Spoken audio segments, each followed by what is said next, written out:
Good morning everybody! Guys, andito na po pala ako ngayon sa aming province, sa Claveria, Misamis Oriental, Mindanao guys. Ito guys. Ayan. Galing ako Dumaguete pero may problema kaya dito muna ako. Doon yung isa ng ex ko. Ayan. Nagpagawa ako ng maliit na tindahan. Yung maliit lang, habang andito ako nagtatambay. Para naman may konting income. Kahit konti lang, basta araw-araw, okay na rin po yun. Kaysa wala, diba? Ayan. At bumili nga rin pala ako ng drum kasi yung water namin, every other day lang siya. Minsan, yung isang drum hindi pa napupuno. Ayan, nagpaigip pa ako kahapon, guys. Kasi walang tubig, in fairness, diba? Ayan, maliit lang talaga, guys. Yung 2 tao lang yung kinuha ko kasi budget lang tayo. Yung iyan, tito ko, yung naka-black, pinsan ko lang, sila lang. Ayan. Ito yung hitsura ngayon ng bahay na iniwanan namin. Makalat. Ang daming liligpitin. Yung mga bulaklak ko nga pala. Wala na, patay na yung mga halaman ko. Kasi sa sobrang init pa naman. Tingnan nyo, ang dami kong lilinisin guys. O, ayan. Lilinisin ko yan. Tatabasin ko yan lahat. Ayan. Ito ngayon yung hitsura ng kapaligiran ng bahay. Ayan.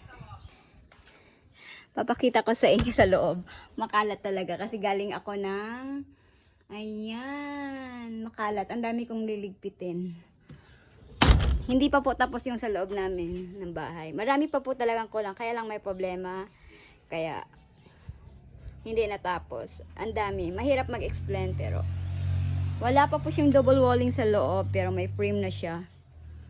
Pero parang out of budget muna tayo niyan. Ito po ay malaki naman po tong bahay.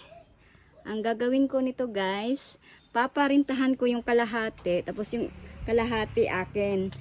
Ito yung safety tank namin. Ayan, ang dami talagang liligpitin dito guys. Ang daming lilinisin. Dito nga po pala, magpapagawa ako ng, solar lang rin pala ang gamit ko kasi wala pang ilaw. Dito nilagyan ko. Magpapagawa nga pala ako ng dirty kitchen dito at saka CR. Kasi paparintahan ko nga tong dito sa likuran. Ayan, malaki kasi to. Ako lang naman mag-isa. Ayan, nagpapagawa ako. Nag-order na rin ako ng mga hollow block, simento, mga materyales para dito. Para may income rin naman. Tingnan yung mga halaman ko guys. Wala na. Sirang-sira na, diba? Tingnan, ang dami ko talagang liligpit. Hindi ko alam kung anong uunahin ko. Kasi marami rin akong bitbit. Kasi paninda. Kasi wala na tayong asahan. Wala na tayong hihingian. Yung budiga namin dati, ngayon inayos ng kapatid ko, binenta ko sa kanila kasi ako lang naman mag-isa at then kailangan rin natin konting